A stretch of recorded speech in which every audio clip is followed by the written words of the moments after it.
Consumer brands is by far the hottest category in India right now.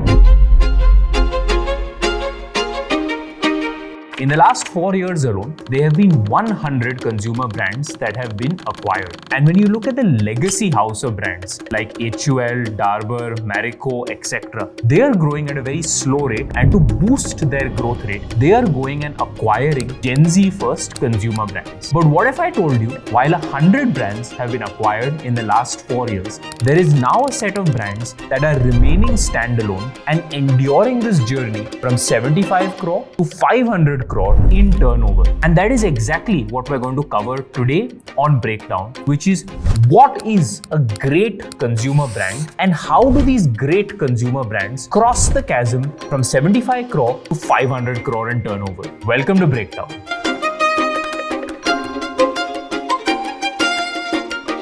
But before that, a shout out to the 01 network. We're extremely grateful for the support that 01 network provides us. With that, back to today's video. On to part 1. What is a great consumer brand? According to the DSG team, a brand makes it to their insurgent index if it meets the following 3 criteria. The annual revenue in the most recent financial year should be 75 crore rupees or more. The 3-year annual growth rate should be at least 30% compound. And number 3 is the capital efficiency should be more than 1.5. In total, 161 insurgent or new age consumer brands met the revenue criteria, down to 32 members in the insurgents index, which we should think of as great brands. As we said earlier, a great brand by definition has to be rare. So the bar for an insurgents index brand, which is the bar for a great brand, is quite high. And now let us understand how these great consumer brands go on the journey from 75 crore in sales when they have the option of selling their business, but they decide not to and remain independent, to cross this chasm from 75 to 500 crore and beyond. This brings us to part 2. Every founder knows that building a company is a marathon and not a sprint. So we had said that one of the criteria to be a great consumer brand is that your 3-year revenue CAGR has to be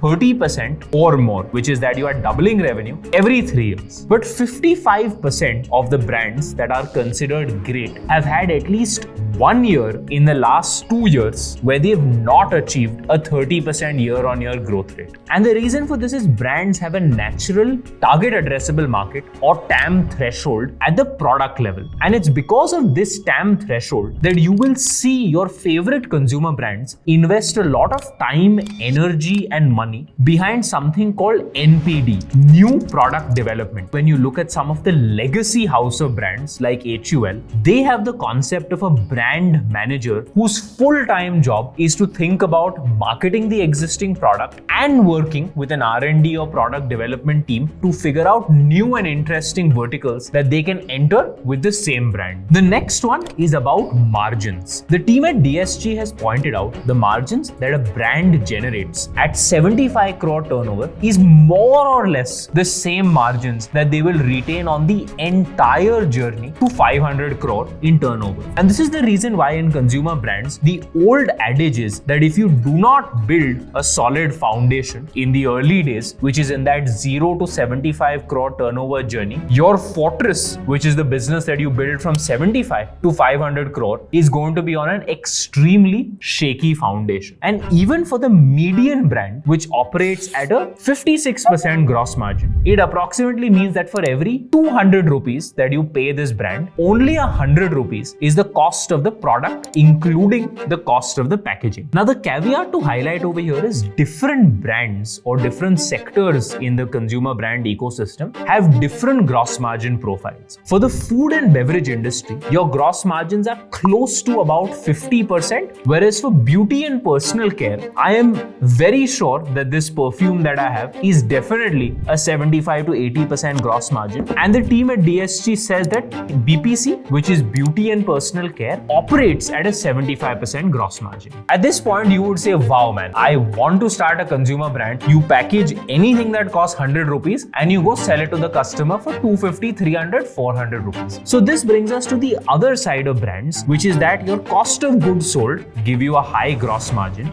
but you have to market these products. Let's look at marketing cost as a percentage of revenue. The team at DSG has highlighted that the marketing cost as a percentage of revenue also more or less remains stable throughout your entire journey. The best brands spend approximately 5% of their revenue on marketing. A median brand spends about 10% of revenue on marketing. The shittiest brands spend over 30% of their revenue on marketing. But the takeaway for you over here is that the marketing spend as a percentage of revenue is different for different categories of brands. For beauty and personal care, on average, 36% of revenue is spent on marketing. Whereas when you look at for food and beverage, this figure is as low as 11%. And this is precisely the reason why a lot of new age beauty and personal care brands look to bring on a celebrity very early in the life cycle of the brand, either as a co-founder, founding investor, or a brand ambassador who is deeply embedded into the company. Some of these examples are Priyanka Chopra with Anomaly, Deepika Padukone with 82 degrees Celsius, and Katrina Kaif with K-Beauty. While our team was speaking to Pooja from DST, her only message to all of us watching Breakdown today is the rise of quick commerce is going to change the food and beverage industry slightly. The reason why food and beverage brands have a low marketing spend but a high cost of goods sold, which is a low gross margin, is that food and beverage brands typically had to incur a sales cost of putting a person on ground to make sure that that food or beverage item gets a product placement in general trade at a Kirana store or in modern trade at a Reliance Fresh or a comparable supermarket. What has changed with quick commerce is that it is now possible for you to not have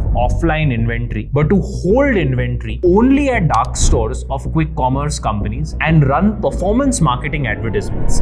We've spoken about slowing revenue growth rate, margins remaining constant, and marketing spend as a percentage of revenue also remaining constant. This is all growth oriented. What about profitability? Per the research done, a typical consumer brand in the Insurgent index, which is a great consumer brand, hits a break-even point at roughly 300 crore rupees of turnover. The best consumer brands, which are a league above the great brands, are operating at a break-even even at 75 crore rupees of turnover. A typical brand in the study done would burn about 230 crore rupees on the journey from 75 to 500 crore of turnover. And the question that you're going to ask is, why does the brand end up spending so much money at this point in its journey? Number one is, this is typically a point where a brand may want to backwards integrate and take manufacturing in-house. This would require capex, hiring, and a few cycles of iteration in which capital would get burned. This is also typically a point where an insurgent consumer brand, which had been a category creator, is now starting to see imitation and competition, not just from copycat insurgent brands, but also from incumbents who have woken up, responded, and launched comparable products in their own category. And this means that you may have to ramp up burn a little bit to drive marketing through influencer and other channels to retain your premium pricing, positioning, and share of mind with customers. And this 300 crore mark, where some of the best consumer brands start to break even, is honestly a no man's land. The net takeaway there is that a typical brand will end up getting acquired at 3 to 5 times their revenue rate. So if you're at a 300 crore annual turnover rate, the cost of acquiring you would be somewhere from about 900 to 1500 crore rupees. And therefore the universe of buyers that can purchase this business from you starts to become very limited. It becomes restricted to only the top 7 or top 8 house of brands in India, which are are a few names that may have already launched a competing product in your category. And at 300 crore of turnover, you have very few investors who can give you that kind of growth capital. At this stage, if an acquisition does happen, it is extremely rare. Like for example, the HUL acquisition of the Minimalist, which by the way involved the outgoing HUL CEO and the incoming HUL CEO. Now something else also happens on this journey from 75 to 500 crore of turnover. The Lindy effect kicks in. The Lindy effect says that the longer something has existed, the longer in the future it will exist for. And for brands at that 75 crore turnover mark, the compounding effect really starts to kick in. The research done by DSG suggests that it takes 8 years for a brand to go from 0 to 75 crore rupees in turnover. It takes 3 years to go from 75 to 300 crore, and on average just 1 year to go from 300 crore to 500 crore rupees of annual turnover. And this acceleration starts to happen for the simple fact that an insurgent brand that is great has typically been a category creator and not a category replacer. The older a brand becomes, the more premium or more sought after it becomes. If you spend 8, 10 or let's say 12 years in the market selling a product, you start to become a brand that stands for quality, premium positioning and status, all of which actually comes back to spin your brand flywheel much faster. This brings us to part 3 of today's breakdown, which is what is going on in India's BPC, beauty and personal care industry. In the last 15 years, 350 plus domestic beauty and personal care brands have been founded by entrepreneurs like you and several others. DSG Consumer Partners closely tracks 44 well-funded beauty and personal care brands, and per their definition, well-funded means that the business should have raised at least $3 million, which works out to about 25 to 27 crore rupees. Beauty and personal care is actually a category that has produced material outcomes both for founders and for investors. Mamaearth did its IPO a few years ago. So I asked Pooja from the DST team, why is beauty and personal care such a hot category right now? And the answer that she provided is the macro tailwind here is that India's GDP and GDP per capita is starting to shoot up. And as our roti, kapda, makan gets sorted for an increasingly large percent of our population, we start to chase the finer pleasures in life. The finer pleasures in life could be a few brands like the ones you see here or the ones that you end up purchasing. There are 3 categories of customers in India today that are driving this beauty and personal care wave.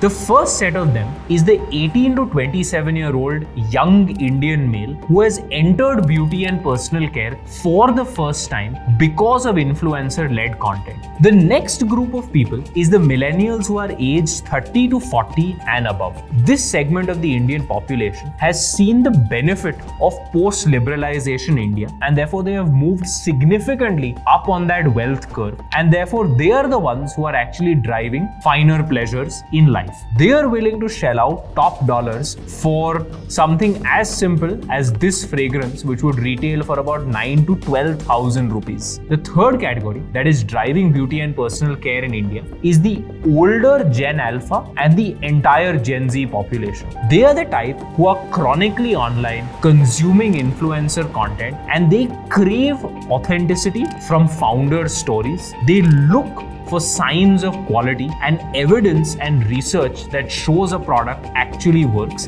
These are the types of customers who will buy from domestic BPC brands like Dot & Key and also shell out top money for foreign products like Sol de Janeiro. There are a total of 3 form factors that are really working in India's beauty and personal care market today. The first is this sunscreen product. The next is serum. The third form factor that we will also double click on in the opportunities is this type of a fragrance. Opportunities for builders like you to pursue. Starting with apparel. The first opportunity in apparel, which is clothing and accessories, is to think about going supply first. You control the supply, which is the knitting, the design, the cuts, and the final shipment to the customer. You also have companies like Teractive, which are also in the fashion space, that are going IP first. The core IP that powers Teractive's famous Cuddle Tea is their Terra Soft fabric. The core IP is what drove their initial sales and what is powering them to now expand beyond just women's athleisure to men's athleisure as well.